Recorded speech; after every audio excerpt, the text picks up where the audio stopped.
ጻፍ ሳባ አራተኛ ሳ እዚህ ላይ ያለላቸው ከዛ አራተኛ ባ ሁለቱም አራተኛ ላይ ያሉትን በእንግሊዘኛ ደግሞ ኤስ ኤ ቢ ኤ ሳባ የሚል ድምጽ ይሰጠናል።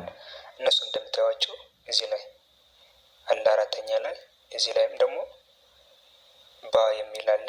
ሁለቱም አንድ ላይ ሳባ የሚል ድምጽ ይሰጠናል። ከዛ ሳራ ሳራ አራተኛ ሳ እና አራተኛ ራ ኤስ ኤ አር ኤ ሳራ የሚል ድምጽ ይሰጠናል። እንደምታዩቸው እነሱም አራተኛ እና አራተኛ ላይ ነው ያሉት።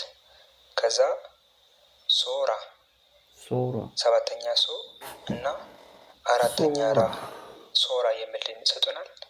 ከዛ ኤስ ኦ አር ኤ ይህም ሶራ የሚል ድምጽ ይሰጠናል በእንግሊዘኛ ኤስ ኦ አር ኤ።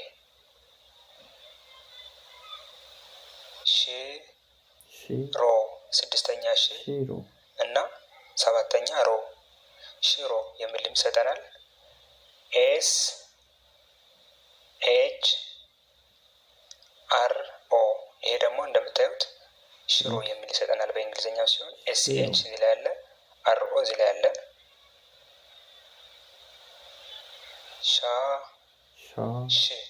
ሻሽ አራተኛ ሻ እና ስድስተኛ ሺ። ከዛ ኤስ ኤች በእንግሊዘኛው ስንሄድ ኤስ ኤች እንደ ሻ ነው የሚነበበው። ኤስ ኤች ደግሞ እንደ ሺ። ይሄ እንደምታዩት ሻሽ የሚል ድምጽ ይሰጠናል። እንደምታያቸው አራተኛ ሻ እዚህ ላይ አለ፣ ስድስተኛ ሻ ደግሞ እዚህ ላይ አለ፣ ስድስተኛ ሺ ደግሞ እዚህ ላይ አለ። ከዛ ቆቦ ለማታውቁት የቦታ ስም ነው። ቆቦ ሰባተኛ ቆ እና ሰባተኛ ቦ ኪው ኦ ቢ ኦ እንደምታያቸው ሁለቱም ሰባተኛ ላይ ያሉት መውሰድ ነው። እነዚህ ቀላል ናቸው። ከዛ ቀጥለን የምንጽፈው በራ የመጀመሪያ በ አለላቸው እዚህ ጋር፣ አራተኛ ራም እዚህ ጋር አለ። በራ የሚል ድምጽ ይሰጠናል። ወደ እንግሊዝኛ ስንቀይረው ደግሞ በ ለሚለው ቢኢ እዚህ ላይ ያለችው እንደ በ ነው የምትነበው። ከዛ ራ ደግሞ አርኤ እዚህ እንደምታዩቸው አር በካፒታል እዚህ ስለሆነ ነው እዚህ ላይ በስሞል እየጻፍን ያለ ነው። በመሀል ላይ ያሉትን በስሞል ነው የሚጻፉ። ከዛ ቀጥለን ሮባ ይሄ ሮባ ደግሞ የሰው ስም ነው። ሰባተኛ ሮ እና አራተኛ ባ። በእንግሊዘኛው ደግሞ አር ኦ ቢ ኤ ሰባተኛው እና አራተኛ ላይ ያሉትን መውሰድ ነው ማለት ነው። እሺ ቤተሰቦች እንግዲህ ለዛሬ እዚህ ይብቃል። ያው ማድረግ ያለባቸው ምንድነው አማርኛዎቹ ተጽፏል ከላይ አይደለ?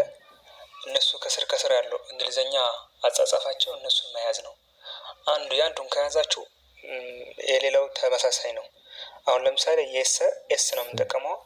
ከዛ በኋላ ያሉ ቫውሎች ኢ ዩ አይ ኤ አይ ኢ እያሉ የሚሄዱት እነሱ ለሁሉም እኩል ናቸው። እናንተ መያዝ የሚጠበቅባቸው ምንድነው የመጀመሪያው ፊደል። አሁን ረን የሚወክል አር ነው ሁሌም። ሰን የሚወክል ኤስ ነው በእንግሊዘኛ። ቀን የሚወክል ኪው ነው። እነዚህ ነው መያዝ የሚጠበቅባቸው። ከዛ ላይ አንዳንዱ ደግሞ አናባቢያቸው ለማወቅ እዚህ ላይ ያንዱን መያዝ ነው የሚጠበቅባቸው እንጂ ያንዳንዱ ሁሉም የተለያዩ ስላልሆኑ መሸምደድ አይጠበቅባቸውም። እሺ ለዛሬ እዚህ ይብቃን። ሰብስክራይብ ማድረጋችሁን አትርሱ። ከተመቻችሁም ላይክ አድርጉ። ሰላም ሁኑ።